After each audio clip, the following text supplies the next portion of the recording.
Beat grass, beat grass क्या है? जवार। क्या लिखा है? Panacea of the year.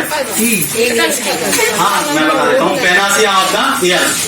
Panacea of the year होता है कि पृथ्वी की ऐसी औषधि जो हमें सभी रोगों से मुक्त करती हो। बीट ग्रास मतलब जवारे का जूस। जवारा मतलब जो गेहूं को उगाते हैं, उसके बाद जो ग्रीन आता है उसको हम क्या बोलते हैं? जवारा। गेहूं को उगाते हैं उसको बोलते हैं पेनासिया ऑफ द ईयर। मतलब जो अमृत है, जो अमृत के तुल्य है, जो पूरे रोगों को निदान करता है, उसको बोलते हैं Panacea of the year.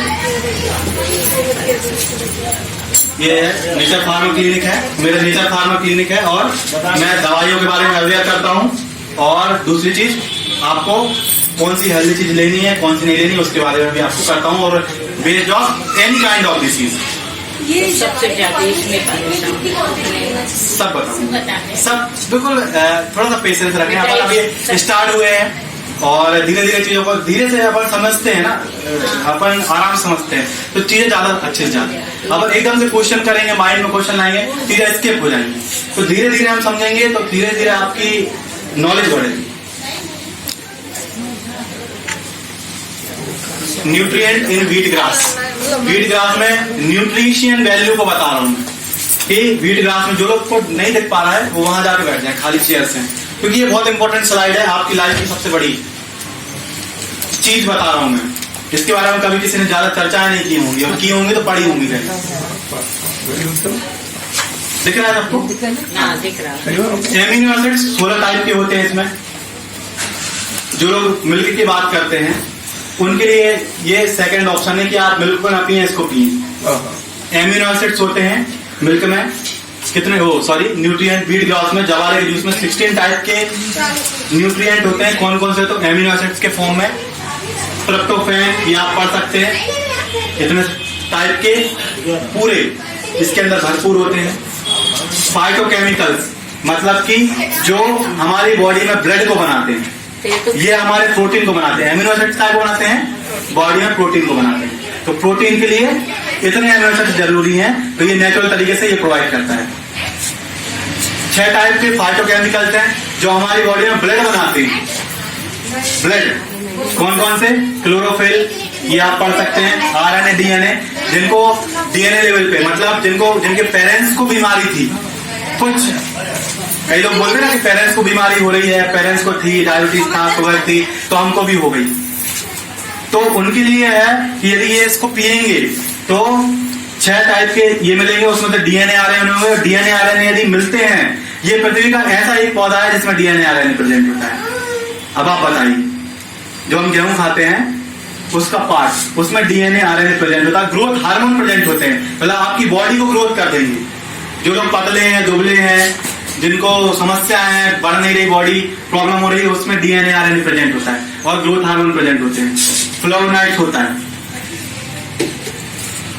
Enzymes के बारे में जो मैं आपको अभी पहले डिस्कस किया, इस स्लाइड एक बार बताऊंगा कि जब हम कोई लाइव चीज देखते हैं माइक्रोस्कोप में, तो वो स्टार टाइप की चलती है, पूरा ऐसा ऐसा मूवमेंट करेगा। कोई भी लाइव चीज हो हमारी बॉडी में देखेंगे माइक्रोस्कोप से, तो हमारी लाइफ में ब्लड ऐसा चल रहा है ना, ब्लड चल रहा है। ऐसे ही इसके जूस में एंजाइम्स होता है। एंजाइम्स मतलब जो ऑक्सीजन को कनेक्ट करते हैं। एंजाइम वो चीज होती है जो बाहर की ऑक्सीजन को, बायोलॉजिकल जो ऑक्सीजन होती है, उसको कनेक्ट करते हैं बॉडी से, और कनेक्ट करने के बाद पूरे ऑर्गन में पहुंचाते हैं। लीवर में, किडनी में, जहां जहां ऑक्सीजन की कमी होगी, और जहां जहां कैंसर कॉज होने वाला होगा। कैंसर मतलब होता है सड़ना, और कैंसर जब भी होता है जहां पे ऑक्सीजन नहीं पहुंच पा रही है प्रॉपरली। सेब कभी नहीं सड़ता, आपने देखा होगा, लेकिन जो चीज पुरानी हो जाती, कोने में रखी रहती, जहां ऑक्सीजन नहीं मिल पाती, वहां चीजें सड़ जाती है। जो खुली में रखी रहती है, आपने देखा होगा ना, दाल रखी होती खुले में रखी रहती, कम सड़ती है। लेकिन यदि आपने पेन किसी अलमारी में रखी, सड़ जाती है। रीजन क्या है उसका? वहां पे ऑक्सीजन नहीं मिलेगी तो सड़न चालू हो जाएगी। ऐसी कैंसर है कि यदि पार्टिकल में ऑक्सीजन नहीं मिलेगी आपको, चाहे वो पानी के थ्रू, पानी भी अगर ऑक्सीजन है, फॉर्मूला क्या है? H2, है ना। पानी का फॉर्मूला क्या है? H2O, तो H तो इन्वायरमेंट से है, ऑक्सीजन है, मतलब लिक्विड ऑक्सीजन बोलते हैं पानी को। तो पानी इसलिए ज्यादा पीना चाहिए कि आपकी बॉडी, और ऑक्सीजन जाएगी, जितनी ज्यादा ऑक्सीजन जाएगी कैंसर कॉजिंग नहीं होगा, कैंसर नहीं होगा। पानी जितना ज्यादा आप पिएंगे कैंसर नहीं होगा, उससे ज्यादा। इसमें आपको एंजाइम मिलेंगे, तो एंजाइम क्या करते हैं, जो ऑक्सीजन आप ले रहे हो सांस के थ्रू, वो हार्ट के थ्रू जल्दी जल्दी आपको पहुंचाएंगे ब्लड में, ये आप पिएंगे तो ये इतने सारे एंजाइम्स हैं। ये एंजाइम्स ऑलरेडी रिपोर्टेड है, इसका रिसर्च आर्टिकल मेरे पास रखा हुआ है, इसका रिसर्च आर्टिकल ऑलरेडी रखा हुआ है। दैट इज रिपोर्टेड कि एंटी कैंसर प्रॉपर्टीज के अंदर, मतलब एंटी कैंसर प्रॉपर्टी है। विद इन 3 महीने 4 महीने फर्स्ट स्टेज का कैंसर सिर्फ इससे खत्म हो जाता है, आपको कुछ खाने की जरूरत नहीं है, इससे ही। अब इससे रिलेटेड एक चीज मैं आपको बताऊंगा आगे, विटामिन। अब लोग बोलते हैं विटामिन सप्लीमेंट लेना, बाहर सप्लीमेंट लेना, सप्लीमेंट कितने टाइप, 11 टाइप के विटामिन प्रेजेंट होते हैं। 11 टाइप्स के विटामिन सिर्फ जवारे के जूस में प्रेजेंट होते हैं। 11 टाइप्स के मिनरल्स और ट्रेस एलिमेंट 14 टाइप के। कैल्शियम, किसको कैल्शियम कमी, दूध से, आप इसको लो, आपको कैल्शियम नेचुरल तरीके से मिलेगा। और ये कैल्शियम आपकी बोन को नेचुरल तरीके से हील करेगा, क्योंकि ये कैल्शियम इसके अंदर है और एंजाइम यहाँ पे हमने पढ़े हैं। ये तो एंजाइम के साथ बाइंड होकर जाता है आपके सीधे ब्लड में, बाहर नहीं जा सकता साथ बॉडी के, है ना, बॉडी के बाहर नहीं जाएगा और आपको हेल्दी रखेगा। फैटी एसिड्स, जो जिनको प्रॉब्लम है, शुगर, कोलेस्ट्रॉल वगैरह प्रॉब्लम है, तो कोलेस्ट्रॉल नेचुरल लेवल पे कोलेस्ट्रॉल को कम करता है। फैटी एसिड्स होते हैं जो फ्री रेडिकल्स को दूर करते हैं। फ्री रेडिकल्स कब बनते हैं, जब किसी में स्ट्रेस लगता है। जैसे यदि आज मैं स्ट्रेस हूं तो बॉडी में फ्री रेडिकल्स बनेंगे। खाना ज्यादा खा लिया, पेट में खाना रखा है, वो क्या बनाएगा, फ्री रेडिकल्स बनाएगा। वो फ्री रेडिकल्स को दूर करने के लिए इस तरीके के न्यूट्रिएंट्स की जरूरत पड़ती है बॉडी को दूर करने के लिए। तो एंटीडोट है पूरी दवाइयों पर, ये देखिए ब्लड का स्ट्रक्चर और व्हीट ग्रास का स्ट्रक्चर आप नेट पर डालिएगा, मैं यदि झूठ बोल रहा हूँ। ब्लड का जो स्ट्रक्चर है हीमोग्लोबिन का, एफी लगा हुआ है, पूरा साइड पे है, एफी लगा हुआ है बीच में और ये जुड़ा हुआ है, तो ये ब्लड का स्ट्रक्चर मतलब हीमोग्लोबिन है ना। हम देखते हैं हीमोग्लोबिन कमी हो गई। ये क्लोरोफिल का स्ट्रक्चर सेम है, केमिस्ट्री सेम है, मतलब इसको धरती का दूसरा ब्लड ही बोलते हैं, ग्रीन ब्लड। मतलब इसको पृथ्वी फेनासी ऑफ द अर्थ क्या होता है, पृथ्वी का दूसरा ब्लड, जो ग्रीन ब्लड है वो क्या है, जवारा।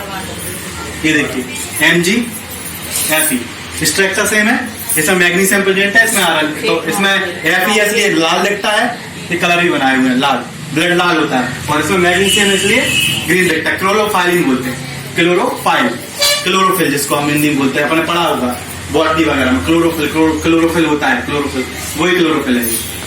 लेकिन ये व्हीट ग्रास का क्लोरोफिल है, ये जो है व्हीट ग्रास का क्लोरोफिल है, और ये हीमोग्लोबिन है। तो आप जैसे ही पियोगे तो ये डायरेक्ट ही प्रोवाइड कर देगा आपको ब्लड, मतलब तुरंत जैसे ही जाएगा तुरंत ब्लड बना देगा, क्योंकि ये जो है आप केमिस्ट्री जो लोग पढ़ते हैं, ये बॉन्ड हट जाएगा, यहाँ जाके आयरन फिट हो जाएगा और तुरंत ब्लड में कन्वर्ट हो जाएगा विद इन सेकेंड। कोई जरूरत नहीं है, कोई महिलाओं को आयरन सप्लीमेंट लेने की जरूरत नहीं, कुछ लेने की जरूरत नहीं, तुरंत नेचुरल लेवल से। समझ में तो आया, समझ में आया, साइंस है। आप जैसे ही बॉडी में जाओगे तो हाँ Mg हटा देगा, वहां से Fe हटा देगा, तो ये क्या बन जाएगा, क्लोरोफिल से ब्लड में कन्वर्ट हो जाएगा तुरंत बॉन्ड तोड़ के। तो ये इसकी केमिस्ट्री है व्हीट ग्रास की, इसको बोलते हैं second blood of the year, पृथ्वी का blood.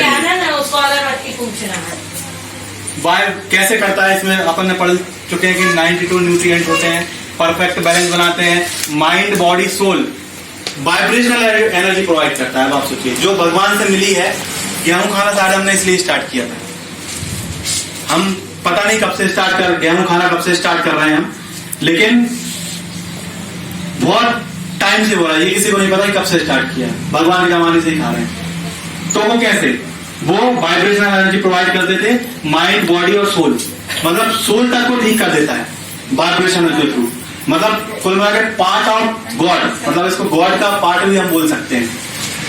Power of sunlight condensed form, मतलब ये जो पावर है सनलाइट की पावर, जो आप यहां से ले रहे हो तो इसको पी के आएंगे तो आपको और ज्यादा एनर्जी मिलेगी, मतलब इसके अंदर सनलाइट के पार्ट्स प्रेजेंट होते हैं। कौन कौन सी बीमारियां दूर करता है? रिपेयरिंग डीएनए, सबसे बड़ी खोज, दुनिया की सबसे बड़ी खोज यही है कि डीएनए को रिपेयर करने के लिए कोई मेडिसिन नहीं बनाएगी, या मेडिसिन बनाई गई तो वो डैमेज करती है डीएनए, कोई दूसरी बीमारी करती है। तो मेडिसिन जो है वो क्या करती है? रिपेयरिंग डीएनए, मतलब किसी को डीएनए लेवल पे कोई प्रॉब्लम होगी, जनरेशन से आई होगी, पेरेंट्स से आई होगी, उसको ये हील कर देगा परमानेंटली। डीएनए आपने देखा ना, डीएनए आरएनए लिखा था, तो डीएनए को रिपेयर कर देगा, इम्यूनिटी को बढ़ा देगा, फ्री रेडिकल्स को कम कर देगा। जहां कैंसर हो रहा होगा, यदि किसी को प्रॉब्लम अभी नहीं पता चलती, बाद में पता चलती है, तो पहले से स्टार्ट कर देंगे तो फ्री रेडिकल्स वहां नहीं बनेंगे। कार्सिनोजन इनहिबिट, मतलब कोई कैंसर को कम कर देता है, कार्सिनोजन कैंसर कम कर, इसी के थ्रू। फर्स्ट स्टेज कैंसर, ये फर्स्ट स्टेज कैंसर नहीं, ये चारों स्टेज के कैंसर को खत्म कर देता। फर्स्ट स्टेज के कैंसर को तो इसलिए ठीक कर देगा क्योंकि 1 महीने में पता चल जाए, 1 महीने में ठीक हो जाएगा, 15 दिन में, मतलब फर्स्ट स्टेज कैंसर खत्म, 1 महीने में खत्म। रेगुलर लेने से दिन में कम से कम 10 बार लो, तो 10 दिन में ही, 10-15 दिन 20 दिन में ही कैंसर खत्म कर देगा। इंक्रीज लॉन्गेबिलिटी, आप ज्यादा टाइम तक सर्वाइव कर पाओगे नेचर में। कोई बैक्टीरिया आया, आपके पास पावर आ जाएगी लड़ने की। ग्रोथ हार्मोन को बढ़ाता है, स्किन डिसीज को ठीक करता है।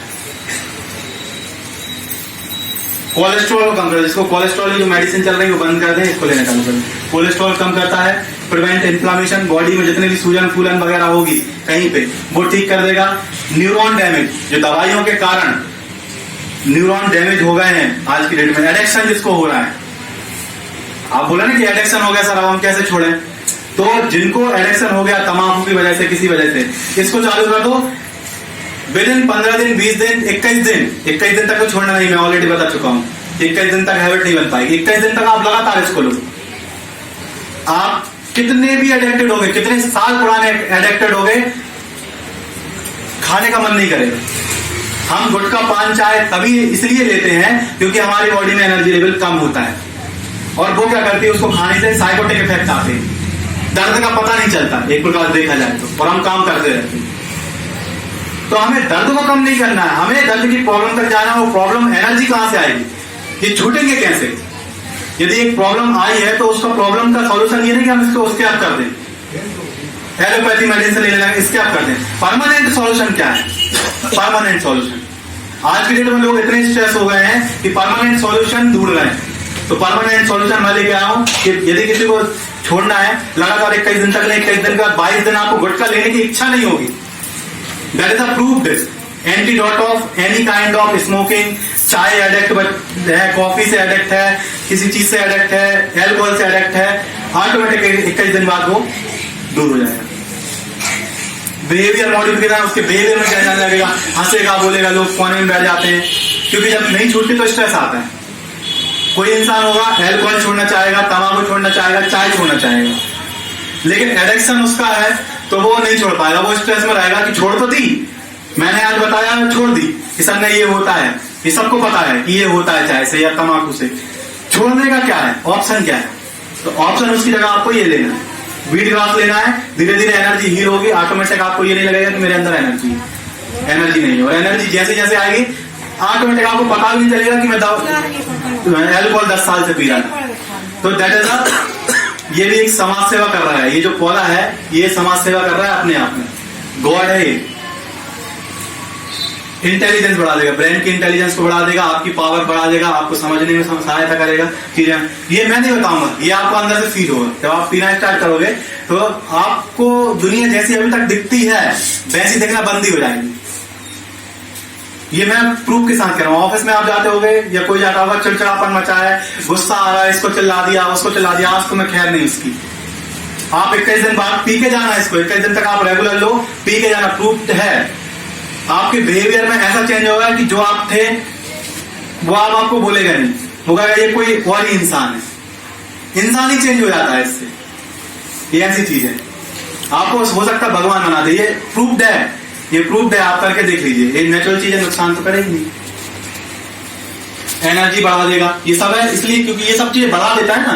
पेस्टिसाइड, न्यूट्रलाइज पेस्टिसाइड, मतलब कि जो खेत में काम कर रहा है, पेस्टिसाइड में काम कर रहा है, कोई कंपनी में काम कर रहा है, हो सकता है बहुत सारी कंपनियां होती हैं, काम करना पड़ता है, तो वहां पे न्यूट्रलाइज कर देता पेस्टिसाइड, मतलब जो कितने भी खतरनाक पेस्टिसाइड हो उसका इफेक्ट खत्म हो जाएगा। कई लोगों ने तो इस पे जो सब्जियां हैं इस पे रख लिया, जूस बना के सब्जियों को इसमें डोब देते हैं 15-20 मिनट तक, काट के उसका निकालते हैं फिर खाते हैं, जिससे पेस्टिसाइड का इफेक्ट कम कैसे करना है। उनको तो पता है कि यहाँ जो किसान होते हैं वो क्या करते हैं, पेस्टिसाइड डालते हैं, उनकी एक मजबूरी होती है, डालना पड़ता है। ऑर्गेनिक खेती करना कभी सिखाई नहीं उनकी, तो इनऑर्गेनिक खेती करते हैं और पेस्टिसाइड भर के डालते हैं ज्यादा प्रोटेक्शन के लिए। तो ठीक है, वो प्रोटेक्शन कर रहे हैं, वो उनका नॉलेज नहीं है, उनको जो बताया गया वो कर रहे हैं। मेरे फादर भी कर रहे हैं, मैं उनको सपोर्ट करता हूँ कि ऑर्गेनिक खेती करो, आप पेस्टिसाइड मत डालो, लेकिन नहीं मान रहे, लॉस हो जाएगा, बहुत सारी चीजों नहीं, लॉस नहीं होता, कुछ भी नहीं होता, लेकिन फिर भी तो हम उसको कैसे कंट्रोल करें। हम घर में सब्जी आई, अब लोग कहते हैं कि सर सब्जी को कैसे न्यूट्रलाइज किया जाए, सब्जी में भी तो पेस्टिसाइड होते हैं सब्जी में, तो आप इसका जूस बना के रखो, उसमें डोबो निकाल लो, ऑटोमेटिकली वो सब्जी अनपेस्टिसाइड मतलब न्यूट्रलाइज कर देगा पूरे पेस्टिसाइड को, फिर खाइए, फिर यूज करिए। एंटीऑक्सीडेंट है ही, ऑक्सीजन का बहुत ज्यादा उसमें है, एथेरोस्क्लेरोसिस मतलब हार्ट की जितनी डिसीज है खत्म कर देगा, एनर्जी और जितना प्रोटेक्शन बढ़ा देगा, जो अनवांटेड एनर्जी है, खराब एनर्जी वो निकाल देगा बॉडी से, और वेस्ट एसिड को निकाल देगा। अब ये कल्चर है, कल्चर की फोटो लगाई, क्या है फर्स्ट फोटो, जवारे रखे हुए हैं, है ना, जवारे रखे हुए हैं। हम मानते तो हैं कि कहीं ना कहीं इसका उपयोग है, लेकिन हमने क्या कर दिया, इसका वेस्ट करने चल दिया। सिर पे रखना, रख के चलना तो बहुत अच्छा आसान लगता है, लेकिन कभी इसको पिया है, पिया नहीं है। उन्होंने कहा भगवान है, जा रहे हैं, चले गए, सिर पर रख लिया, और कहाँ विसर्जन करा है, नदी नालों में विसर्जन करा है, या वो रखे रखे सूख गए, उसका जूस नहीं पिया। और भगवान का इंडिकेशन ही ये था कि इनका जूस पीना है। यदि हम अपने कल्चर को मानते हैं तो कल्चर में हर चीज का एक साइन है, भगवान बने हुए तो वो कुछ इंडिकेट कर रहा है। भगवान है तो वही मनुष्य थे, भगवान थे, कोई भी कास्ट के हो चाहे कोई भी हो, वो अच्छा काम करते हैं तो अच्छा काम करते हैं, तो वो खुद को भगवान नहीं बनाते, लोग उनको भगवान बनाते। वो तो उस चीज को दूर करते हैं कि मैं भगवान नहीं हूं, मैं सबसे के रास्ते पे चल रहा हूं तो तुम भी चलो, लेकिन वो हम बंद कर देते हैं और उनको मानना चालू कर देते हैं, घंटी बजाना चालू कर देते हैं। तो भगवान ने इंडिकेशन था कि आप इसको पियो, एक बार महीने में एक बार पी लिया जवारे का जूस तो आप तर जाओगे, लेकिन हम उसको नहीं पीते, ना किसी को बांटते हैं, बस उगा लिया, पूजा कर ली और फेंका है, सूख जाता है वो पड़ा पड़ा, जहां भी रखा है सूख जाएगा, आपको जानते ही, विसर्जित कर देते हैं। हाँ, तो यदि उसका ही जूस विसर्जन के टाइम ही हम पी लिया जाए तो उसी टाइम हमको सीधे भगवान के दर्शन होंगे। मैं डायरेक्ट बोलता हूँ कि सीधे भगवान के दर्शन हो जाएंगे यदि इसी का जूस निकाल के तुरंत सबको बांट दिया जाए तो। क्यों विसर्जन करना चाहिए? क्या कितने टाइम लेना चाहिए इसको? जितने टाइम हो सके, that is the panacea of the air. कैसा मिलेगा कहाँ? क्या मैं आपको इसका भी ऑप्शन, इसका भी सॉल्यूशन है, सुनिए इसका सॉल्यूशन मेरे पास है। इसके लिए मैं फिर पर्सनली आप लोगों से बात करूँ, जिसको प्रॉब्लम है, जिसको समझना है चीजों को, मैं फिर आपको आप मुझे बुला सकते हैं, ट्रीटमेंट के लिए बुला सकते हैं, ट्रीटमेंट। अच्छा, अब एक और स्टोरी, लास्ट स्टोरी है। तो अब ये तो ठीक है, ये वाली बात हमको समझ में आ गई कि हमको लेना चाहिए, है ना। और राम भगवान है, हम अपने कल्चर में राम भगवान होते हैं, वो सब कुछ घर बार छोड़ के वनवास चले गए और 14 साल तक सर्वाइव कर लिए सिर्फ जंगल में।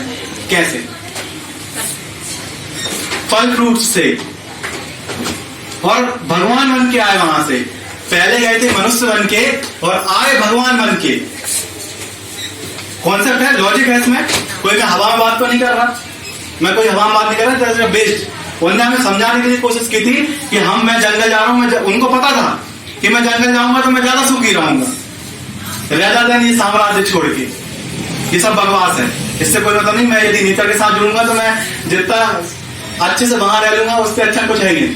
तो मतलब उनने भी उस चीज को अपनाया, न्यूट्रिशन को अपनाया। इसका समझाने का मतलब ये है कि दवाइयों पर डिपेंडेंसी नहीं रहे दोस्तों। दवाइयों पर डिपेंडेंसी आपको कभी भला नहीं करेगी, चाहे आप उस पर विश्वास करो ना। भगवान ने अपनाए, हमने नहीं अपनाए। मैं अपनी बात नहीं करूँ कि मैं कोई नया आदमी हूँ, इनने अपना 14 साल काट के आए,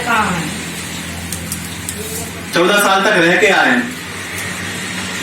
और लड़ के आए हैं लोगों से। कहां से? कहीं ना कहीं उनने न्यूट्रिशन से जबारा मिला होगा, पिया होगा, रास्ते में उन्होंने देखा होगा, तब जाके उनकी एनर्जी होती है। और इंसान की जो लाइफ डेथ है वो साइंटिफिकली 150 साल है, ये अभी भी मैंने बोला था, 150 साल तक इंसान जी सकता है विदाउट बीमारी के और हेल्दी। और जब मृत्यु भी होगी उसकी तो हेल्दी तरीके से होगी, जैसे जानवर की होती है। कोई बीमारी नहीं होती, तुरंत थोड़े से मुड़ाएंगे होंगे, सो जाएंगे, उसका मर जाएंगे, तो पता चलता है लोगों को कि यार मर गए। और इंसान आज ऐसे ही मर रहा है, बीमारियों से मर रहा है। मतलब उसका मतलब वो ये सोच रहा है कि मेरी मौत ही होगी तो बीमारी होगी, ऐसा नहीं है, ऐसा बिल्कुल भी नहीं है। जब तक आप मेडिसिन यदि आप लोगे, यदि ड्रग लोगे, टॉक्सिन से लोगे, तो आपकी मौत संभव है बीमारी से ही होनी है। और आप नेचर के थ्रू जुड़ोगे तो संभव है कि आपकी डेथ नेचुरल तरीके से होगी, जैसे होनी चाहिए, जैसे प्रकृति ने हमें पैदा किया है विदाउट डिफॉर्मिटीज, वैसे ही हम मरेंगे बिना डिफॉर्मिटीज। थैंक यू फ्रेंड्स, इतना मेरा छोटा सा लेक्चर था। मैंने थोड़ी कोशिश की है लोगों को अच्छा बताने की, इसमें मेरा सपोर्ट करिए। मैं चाहता हूँ कि मैं ऐसे सेमिनार दूं, है ना। Thank you friends, thank you so much. ये बता रही हूँ कि मैंने ये जमाने का पानी लिया है, कंटिन्यू 2 महीने लिया है मैंने। मेरे को 6 ग्राम खून था जब मैं कॉलेज टाइम पे थी, तो मुझे सिर्फ 6 ग्राम खून था मेरे बॉडी में, और मैं बहुत दुष्ट हो जाती थी, बिल्कुल मेरे में एनर्जी नहीं थी, ताकत नहीं थी बिल्कुल बॉडी में। मैं एकदम वो हो जाती, बार बार लेट जाती थी, वापस हो जाती। हाँ, तो मेरे सामने साउथ इंडियन आंटी रहती थी, उन्होंने मुझे ये बताया था और मैंने ये किया, और लगातार 2 महीने किया। मेरा 6 ग्राम का खून मेरा 11 हुआ। अब सोचिए आप, देखिए सामने है चीज हीमोग्लोबिन, क्योंकि स्ट्रक्चर देखा ना। और फिर मैंने अपने पापा को भी पिलाया, उसके बाद मेरे पापा भी ठीक हुए और मैं भी ठीक हुई।